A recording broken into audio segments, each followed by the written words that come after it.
Kalian tahu nggak, di HyperOS ini saat kita ketik Sun, HP ini bakal cari semua foto di galeri kita yang ada mataharinya.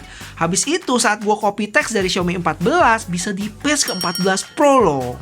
Itu dia sebagian dari beberapa fitur yang cukup menarik dari HyperOS yang bakal gua bandingin sama MIUI 14. Oh iya, satu lagi, kira-kira objek eraser HyperOS sama MIUI 14 canggihan mana ya? Kita mulai dari yang enteng-enteng dulu, yaitu tampilan UI. Di mana sebagian besar menunya dibikin lebih konsisten taruh di bawah dibanding teks yang ada di bagian atas tuh.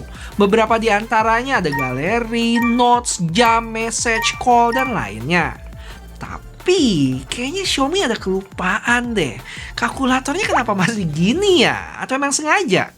Untuk penempatan menu dan sub-menunya pun dibikin lebih rapi. Misalnya untuk settingan home screen, menu remove text from widgetnya itu dipindahin ke don't show text yang sekarang ada 3 pilihan. Home screen layoutnya pun diubah ya, jadi drop down ke bawah gini, supaya terlihat lebih rapih aja antara teks di kiri sama pilihannya di kanan. Dan terakhir, favorit gue ada di menu baterai sih. Pemilihan mode performance, balance, save baterai, sampai ultra baterai di MIUI 14 dipangkas jadi satu baris aja dengan 4 pilihan. Informasi waktu tersisanya pun masih tetap dimunculin di sana ya, mantap. Oh ya, sampai lupa, kalau kedua HP yang gue bandingin ini pakai Redmi K60 Ultra dengan MIUI 14.0.14 dan Xiaomi 14 Pro dengan HyperOS 1.0.21. Kedua HP ini adalah China ROM ya, yang artinya ada beberapa fitur yang kemungkinan nggak muncul saat keluar global nanti. Lanjut masih nyerempet UI, yaitu tentang animasi, dimana saat kita mute atau silent HP-nya, ada animasi atau lebih tepatnya notifikasi di atas sini ya. Sama juga saat kita aktifin Do Not Disturb dan ngecas HP-nya.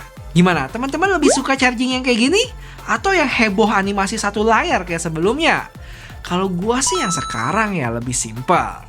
Dan terakhir, animasi kecil yang penting-penting enggak, yaitu saat kita swipe down kontrol panel, icon-icon di atas sini bakal ikutan turun, sedangkan MIUI 14 sempat hilang dan nongol lagi. Habis itu saat kita ke bagian notifikasi, icon-icon tadi hilang di HyperOS. Terus balik lagi sebentar ke kontrol panel, sekarang udah berubah juga ya, dimana wifi dan mobile data taruh di atas, dan playback musiknya disejajarin sama brightness dan volume. Yang kalian lihat ya, ikonnya berubah sekarang. Lebih masuk akal yang sekarang sih pakai gambar speaker dibanding sebelumnya gambar nada yang lebih mensimbolkan musik atau lagu ketimbang volume audio. Dari UI kita ke galeri dulu deh, dimana fitur search-nya ini sekarang lebih pinter ya, bisa cari pakai bahasa natural. Contohnya saat kita ketik night, dia bakal cari ke seluruh gambar di galeri kita dan keluarin gambar-gambar malam hari. Terus kalau child, dia bakal keluarin gambar si bocil. Flower bakal keluarin gambar bunga. Nggak sampai situ, ini makin seru, serius. Saat gua ketik sculpt, dia juga bakal cari teks yang ada di dalam gambar. Mana ya? Nih, kita zoom dulu baru kelihatan. Wah. Cuma kita mesti ketik teksnya secara utuh ya. Misalnya pas gue cari plat nomor ini, SMM3443M, bisa ketemu bahkan di 3 foto. Tapi kalau gue kurangin 1 huruf aja nggak bakal keluar. Bisa pakai bahasa Indo nggak bang? Waduh, ini sih kurang tahu ya. Karena di HP China version ini belum support bahasa Indonesia. Dan kurang yakin juga sih kalau keluar global nanti fitur ini bisa pakai bahasa Indonesia atau enggak. Habis itu ada lagi fitur pisahin objek sama backgroundnya. Tinggal pencet tombol kecil ini aja atau bisa tahan objeknya. Nah, dari sini kita ganti background yang udah disediain atau dari galeri juga. Oh ya, kita juga bisa copy langsung ke aplikasi lain ya, misalnya Notes atau SMS. Jangan lupa di akhir video nanti kita bakal buktiin apakah AI-nya HyperOS lebih canggih dari MIUI 14 buat hilangin objek orang-orang di foto ini. Tapi sebelumnya ada beberapa perubahan lain yang kalian mesti tahu juga. Dan satu lagi, biar usaha gua analisa kedua OS ini gak sia-sia, boleh bantu bentar aja buat like video ini ya guys, bakal berarti banget. Thank you. Mungkin beberapa teman-teman udah tahu kalau lock screen di HyperOS ini lebih menarik ya. Sekarang ada banyak pilihan, plus bisa dikasih efek depth gitu. Maksudnya tulisannya ini bisa diumpetin di belakang objek. Kira-kira berasa familiar gak kayak fitur siapa? Jangan kasih tahu ya. Mirip iPhone. Gak cuma itu, kita juga bisa ganti warna teks dan backgroundnya. Terus untuk always on display-nya juga jadi lebih, apa ya bilangnya, gak kaku aja gitu. Terus yang gue demen lagi saat split screen atau floating window, kita tinggal pencet titik 3 ini dan bakal keluar pilihan dijadiin full screen, split screen taruh atas, taruh bawah, floating window, atau tutup windownya. Dari sidebar pun sekarang kalian bisa tahan ya dan keluar pilihan mau buka full atau split screen. Kalau floating window ya tinggal tap aja, sedangkan MIUI 14 kalau ditahan nggak ada apa-apa. Bang, kalau setel musik ada perubahan nggak? Sekarang jadi kelihatan album covernya ya, sedangkan MIUI 14 itu nggak ada. Habis itu buat yang nongol di notif, album covernya jadi background buat MIUI 14. Sedangkan HyperOS, album covernya tetap kotak kecil dengan warna background yang menyerupai warna cover. Secara tombol pun ada perbedaan ya, overall dibikin lebih simple di HyperOS. Terus buat kalian yang pas lihat ini langsung ngecek kontrol panelnya dan nggak ketemu musik player, jangan panik ya.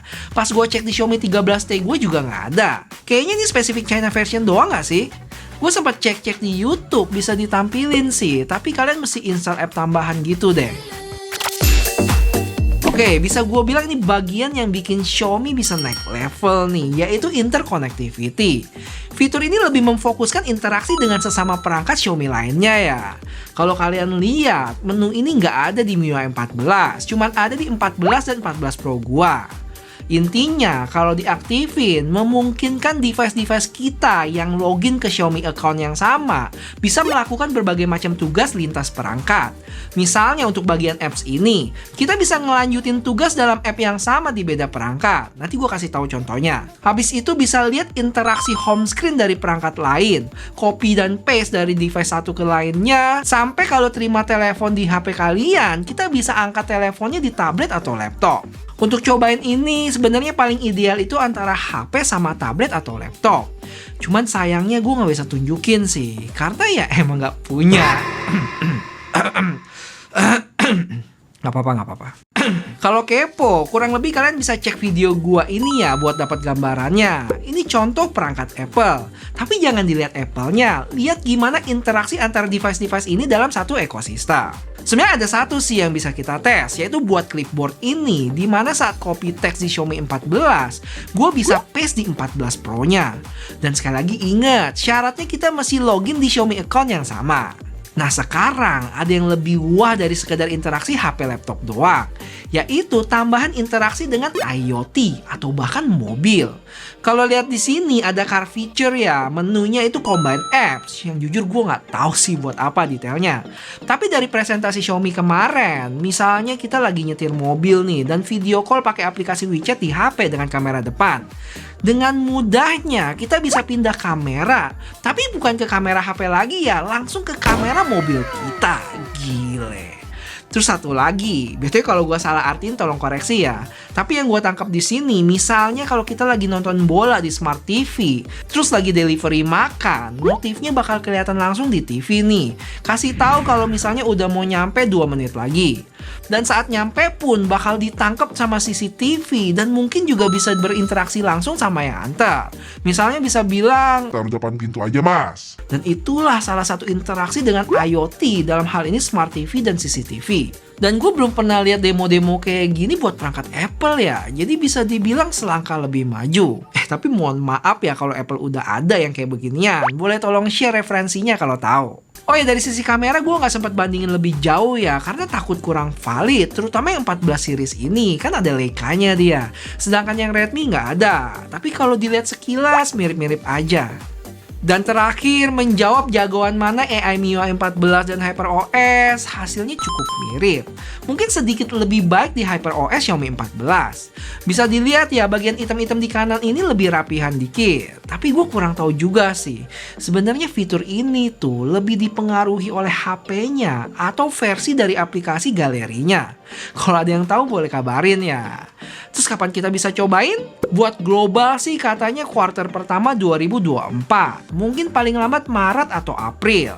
Tapi itu global ya. Semoga Indonesia nggak jauh-jauh dari sana.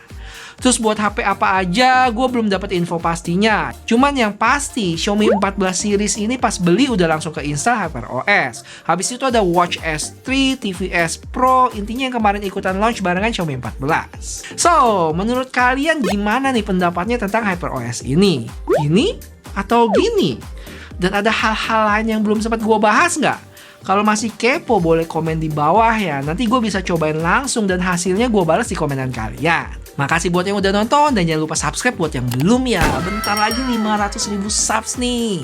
Sampai ketemu di video selanjutnya. Bye-bye.